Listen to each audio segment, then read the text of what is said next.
For decades, it was absolutely the ultimate promise, the real bedrock of the American dream. The deal was simple, right? If you worked hard, you earned a stable place in the middle class, a home, a family, and a secure future. But lately, the math just isn't adding up. Millions of families feel like they're working harder than ever, only to slip further and further behind. So we have to ask a pretty terrifying question. Is the great American middle class quietly vanishing right in front of us, or is it just evolving into something entirely new? To really grasp the sheer scale of the pressure people are feeling, take a look at this number. $18.78 trillion. Trillion, with a T. According to data from the New York Fed, that's the total U.S. household debt at the end of 2025. It's a massive, jarring statistic.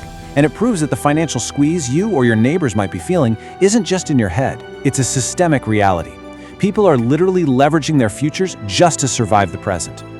Welcome to This Explainer. Today, we're treating this whole economic paradox like an investigative mystery. We're going to dig into the conflicting clues, the hidden data, and the fiercely debated theories surrounding the American middle class. Now, we aren't here to play politics or take sides. We are just going to follow the evidence exactly where it leads, using the data to uncover why the rules of the game seem to have completely changed overnight. Chapter 1. The Golden Age Baseline. Okay, so to solve a mystery, you first have to establish a baseline, right? We need to know what the middle class looked like when it was supposedly functioning perfectly. Let's step back to the post-World War II economic boom. This was an era where prosperity wasn't just growing, it was widely shared across the population through deliberate policy choices. In 1944, the GI Bill and massive military contracts laid a huge foundation of capital. By the 1950s, a really strong labor movement ensured corporate gains actually translated into working-class security. That's what allowed single-income families in suburbia to thrive. By 1959, U.S. car ownership hit an astonishing 74%. And the absolute peak, that was 1970, when the middle class captured a dominant 62% of all aggregate national income. The escalator was moving everyone up. Okay, let's dive into this. Chapter 2. Where did everyone go? If 1970 was the peak, what exactly does the landscape look like right now? Well, Pew Research Center data reveals a massive shift. Back in 1971, a clear majority of Americans, about 61%, lived in middle-class households. But fast forward to 2023, and that slice contracted to just 51%. That is a massive 10% collapse in the relative size of the middle class. Millions of people have fundamentally shifted out of the economic center, so this is our first major plot twist. Where did they actually go? And this is exactly where our investigation splits into two fiercely conflicting theories. On one side, you have the Cato Institute arguing this is actually a story of upward mobility. They point out that real median household incomes rose 73% since 1968, and the share of households earning over $100,000 basically tripled. They say the middle class shrank because people got richer. But on the flip side, the Economic Opportunity Institute points to the lost decade of the 2000s, where real incomes fell across all tiers, erasing years of gains and pushing families backward. The crazy part, depending on how you frame the timeline, both sets of data are technically true. How is that possible? Well, looking at localized data completely resolves that paradox. The shrinking middle class is actually a highly localized mystery. In energy-rich Midland, Texas, the middle class shrank by 10% because the upper income share doubled to 37%. People moved up. But in Goldsboro, North Carolina, the middle class fell by 12% because the lower income share rose sharply to 41%. For them, the shrinking middle class meant sheer economic catastrophe. It's truly a tale of two cities. Which brings us to Chapter 3, the affordability crisis. So the crucial point here is that just measuring nominal income doesn't tell the whole story. We have to shift our investigation to the hidden mechanisms of survival. Like, why is it that even families with rising nominal incomes feel like they're completely drowning today?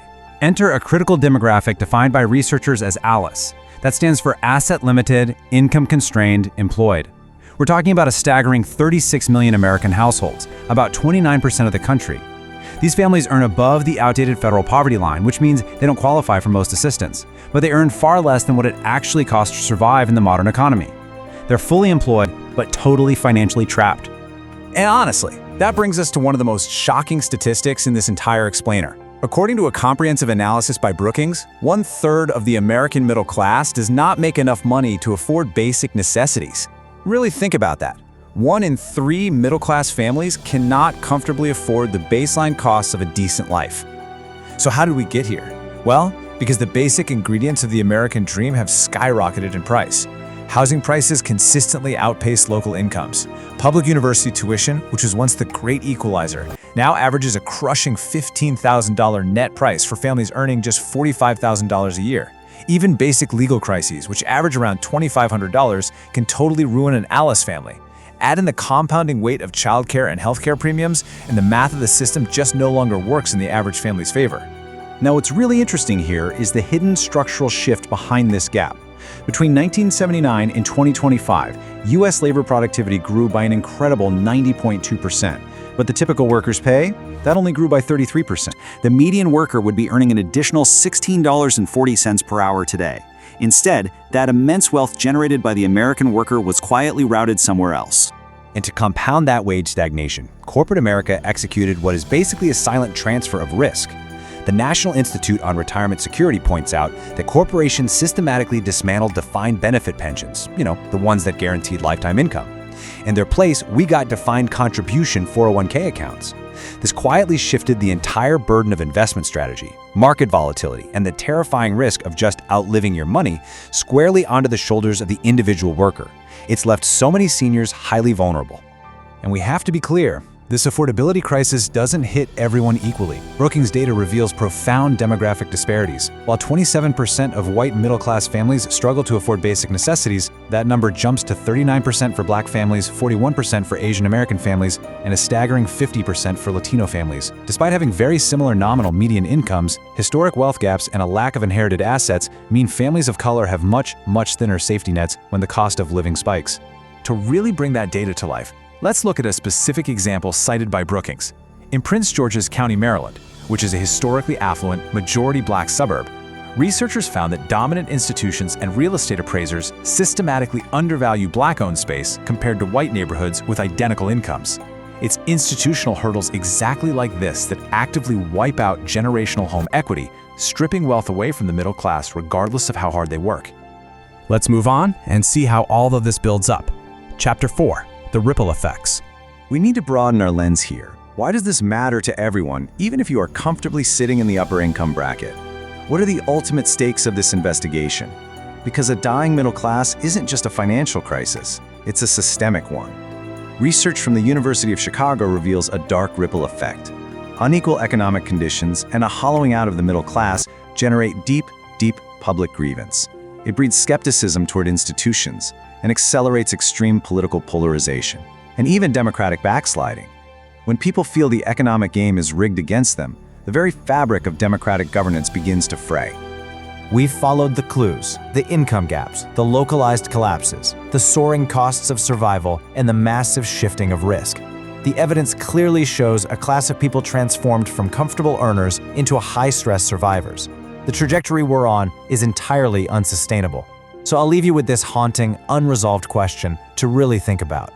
If the middle class truly disappears entirely, what happens to the American dream?